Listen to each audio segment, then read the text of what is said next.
The evening hung heavy with tension, a prelude to the storm brewing in our living room. "What do you mean she's moving in tomorrow?" I asked Greg, my voice barely containing the shock and anger. Greg didn't even flinch. "It's decided, Elise. Mom's coming to live with us." "It makes sense, especially now," he replied, his tone resolute. "How can you make such a decision alone?" I countered, feeling the walls of our home closing in on me. "What about our plans?" Greg wore that all-knowing look, the one that always set me on edge. "We'll convert your home office. It's the only logical solution," he said, dismissively adding, "You don't really need it. Besides, I pay the rent here, $3,000 a month. That gives me a say in how we use the space." I was stunned. This house, the one my parents had passed down to me, now felt alien, controlled by Greg's financial hold over it. "But this is my family home," I whispered, more to myself than to him. Greg's voice was cold, devoid of the warmth I once fell in love with. "Your family home or not, I'm the one footing the bills now. Get your stuff cleared out by tomorrow." That night, I couldn't sleep. The realization that our marriage was a facade built on the shaky grounds of financial power and silent submission hit me hard. The next morning, I woke up to the sound of my office being emptied. Marion, Greg's mother, arrived with her suitcases, an unwelcome guest in my own home. In the days that followed, the tension escalated. Marion's presence was overbearing. She rearranged the kitchen, criticized my cooking, and worst of all, subtly belittled me in front of our daughter Mia. I felt like a stranger tiptoeing around my own life. Greg became more distant, his conversations curt, his nights late. Our home, once filled with laughter and shared dreams, now echoed with the sounds of unspoken resentments and forced politeness. One evening, I overheard Greg and Marion discussing finances. "Elise doesn't contribute much anyway," Marion scoffed. "She should be grateful we're letting her stay." I felt a surge of anger. This was my family home, a place of cherished memories, now being reduced to financial transactions and power plays. The next morning, I confronted Greg. "I want to talk about the rent," I said, my voice steady despite the turmoil inside. This was my family's home. I never agreed to pay rent. Greg's response was a mix of arrogance and indifference. "Well, things change, Elise. I'm paying the bills, so technically, it's more my house than yours now."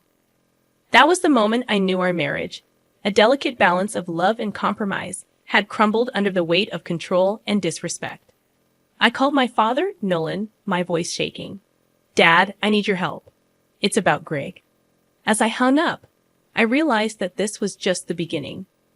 I wasn't going to let Greg and Marion turn my life into their dominion. They might have underestimated me, thinking I'd crumble under their control, but they were wrong.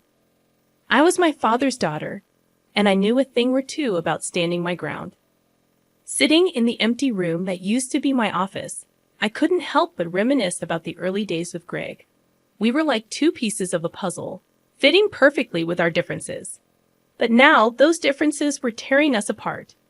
I remembered our first date, how Greg's laughter had echoed in the autumn air, how he had looked at me as if I was the only person in the world. It was hard to reconcile that memory with the man who had just usurped my family home. My phone buzzed, pulling me back from the past. It was a text from my father, Nolan. "All right, I'll take care of it. Meet me at the shop tomorrow." Nolan's auto repair shop had been a cornerstone of my childhood. It wasn't just a place of business. It stood as a testament to my father's hard work and dedication. Much like our family home, the shop held memories of a life once brimming with warmth and togetherness. The next day, I stepped into the familiar scent of oil and metal.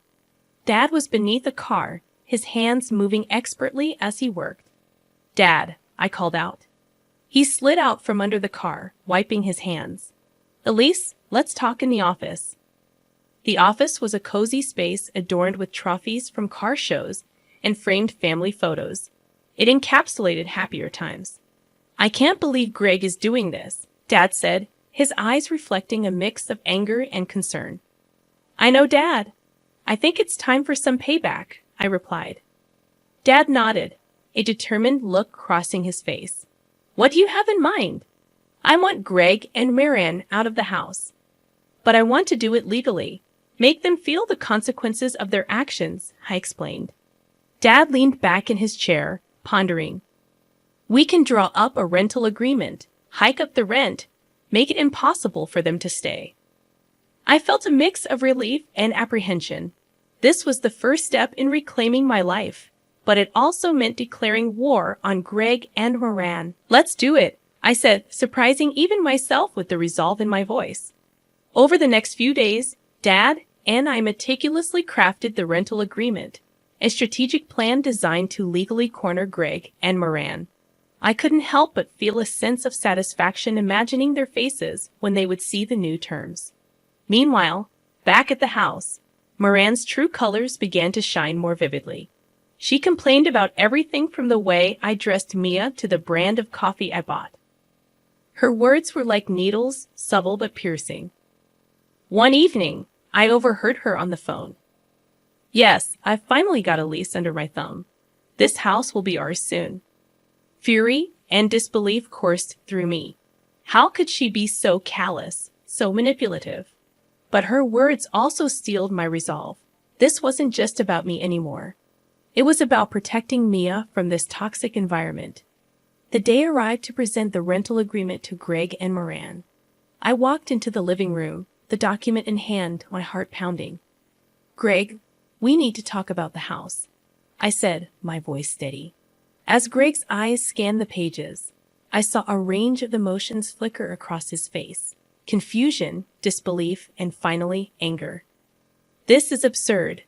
The rent's been raised tenfold, he exclaimed. I said, meeting his gaze, it's the market rate for this property. If you can't afford it, you'll have to find somewhere else to live. Greg's face turned red, his anger palpable.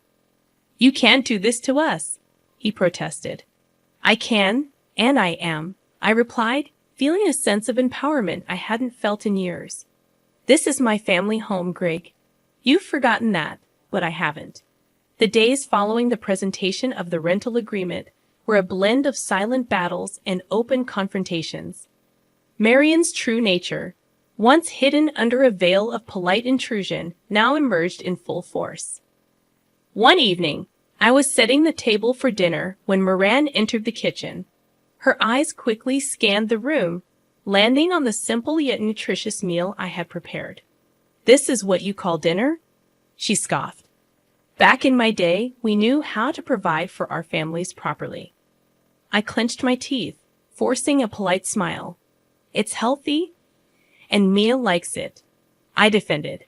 Marian snorted, dismissing my efforts with a wave of her hand. Children don't know what's good for them.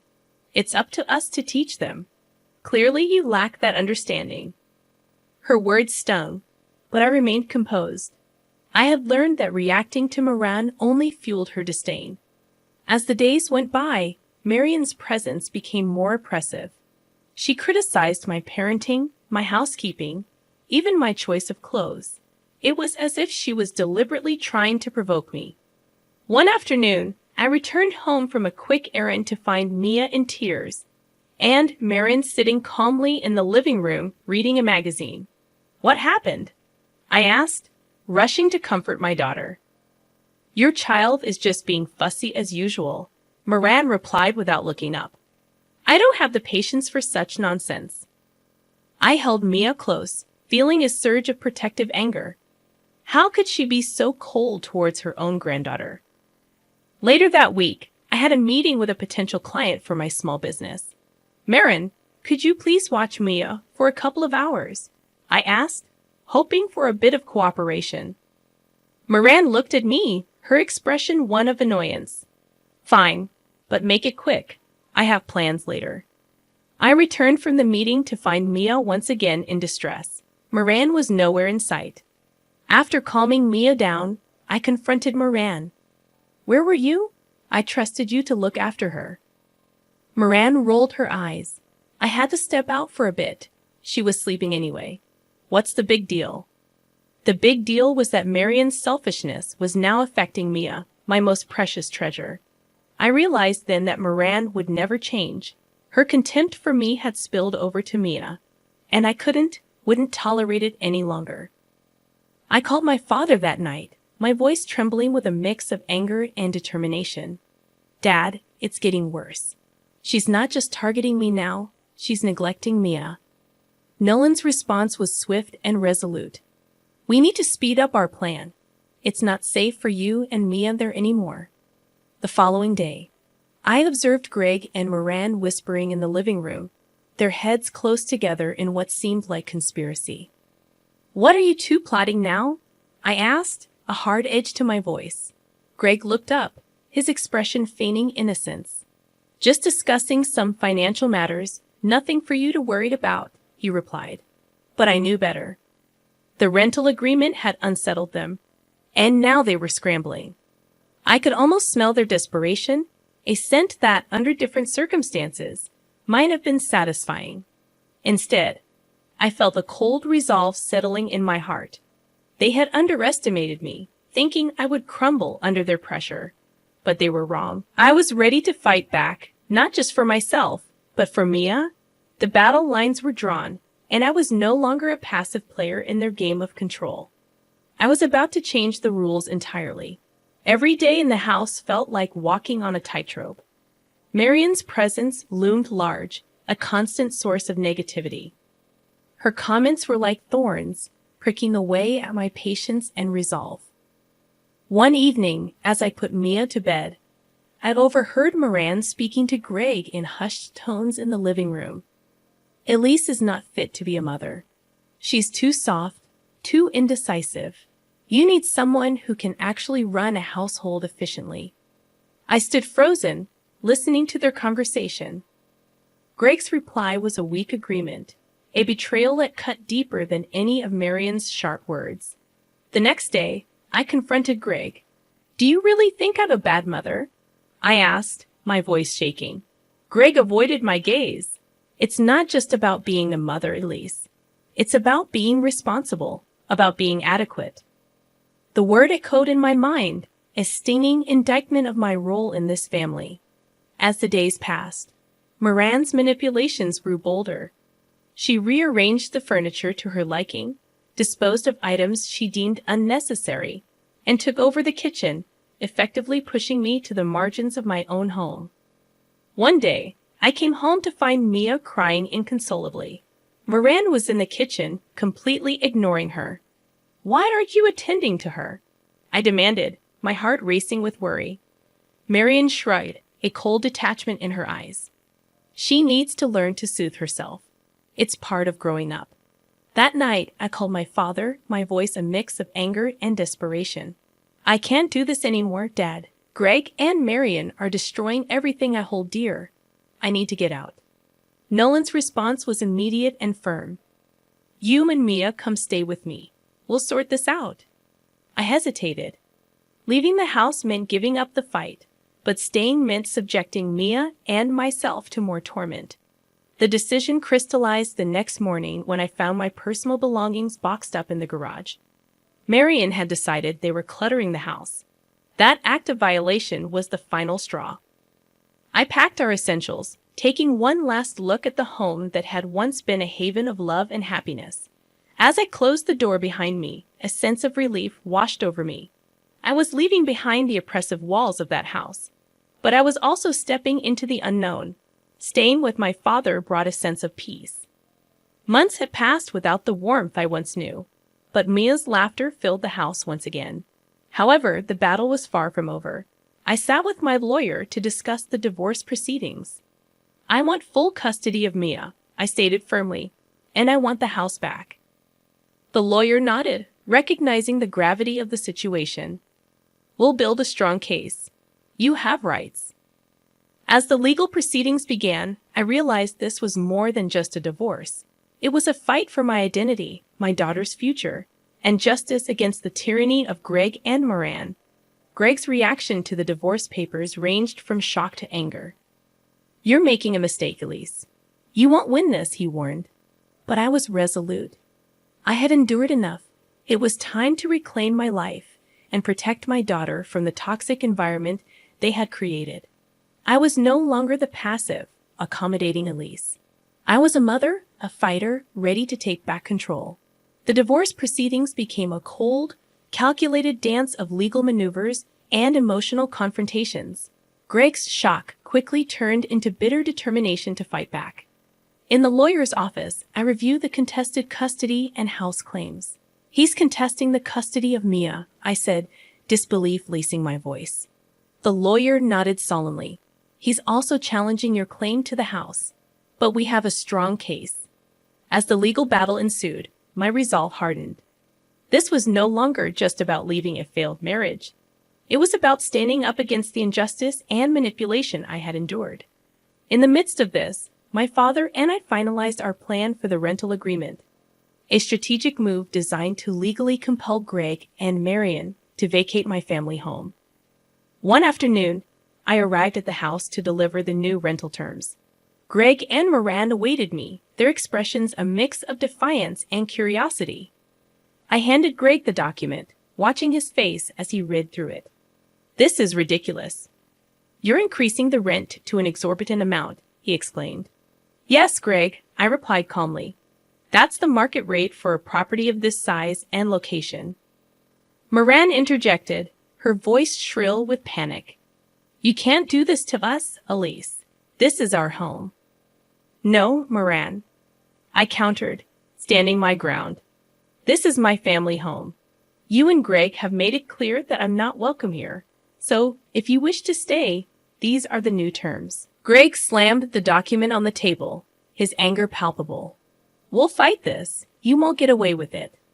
But behind his words, I sensed his fear, the realization dawning on them that they were losing control. As I left the house, a bittersweet feeling enveloped me.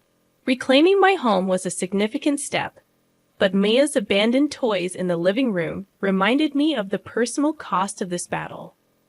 The days that followed were a whirlwind of legal appointments and emotional upheaval. I clung to Mia, her innocence and love anchoring me in the storm. During one of the hearings, Greg's true colors came to the forefront. "Elise is unstable, Your Honor," he claimed. "She's not fit to be a sole custodian." My heart pounded as my lawyer countered his baseless accusations with evidence of my stable income and loving relationship with Mia. In a subsequent meeting, Greg's lawyer proposed a settlement. Greg is willing to relinquish his claim to the house in exchange for joint custody and a reduction in the rent, he said. I hesitated, torn between the desire to end this battle and the need to protect Mia from Greg and Marian's toxic influence.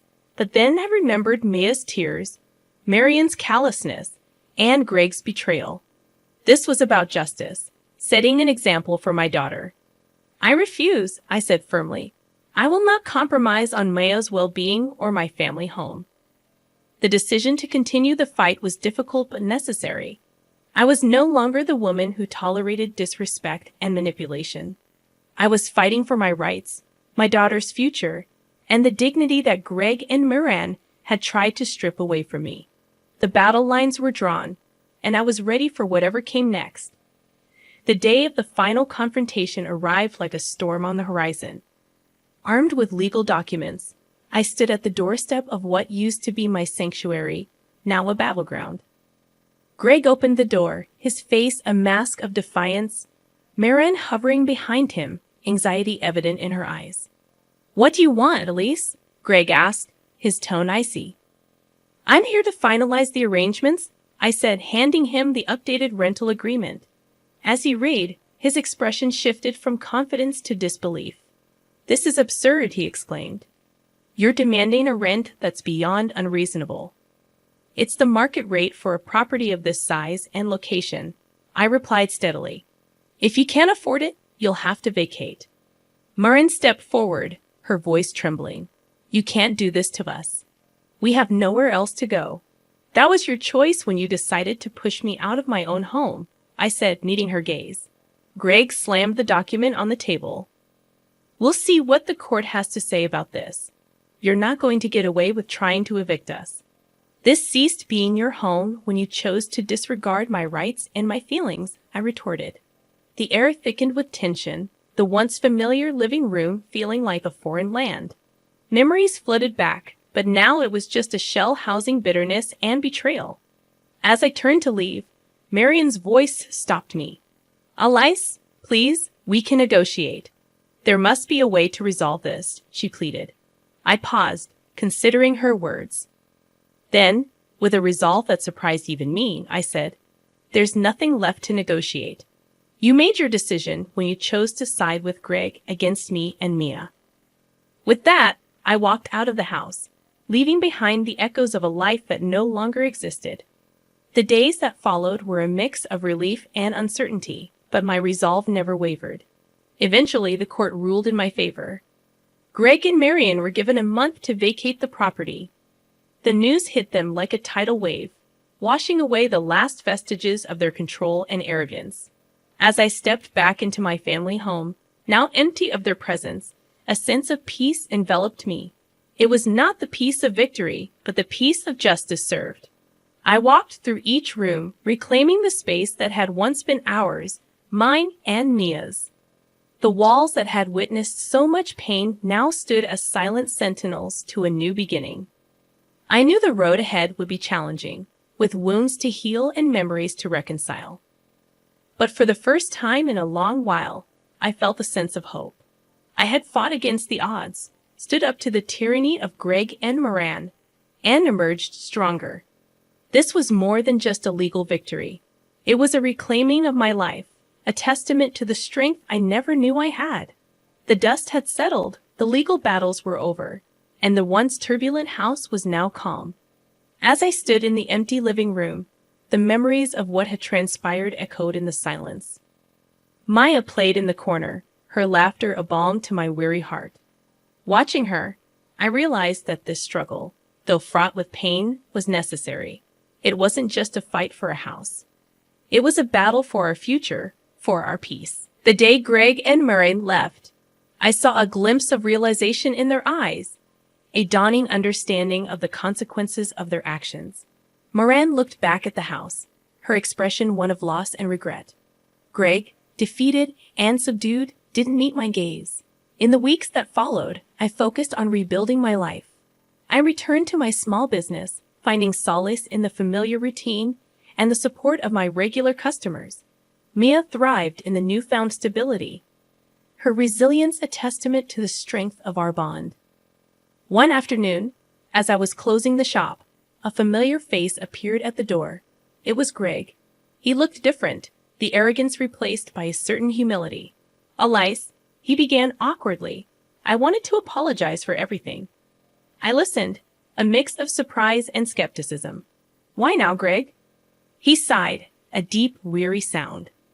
Losing the house, the divorce. It made me realize how wrong I was, how much I lost because of my pride and my mother's influence. I considered his words, the years of pain and struggle flashing through my mind. Your apology doesn't change what happened, Greg, but I accept it for Mia's sake. Greg nodded, a look of relief passing over his face. Thank you, Elise, and I'm sorry truly. As he walked away, I felt a chapter of my life closing.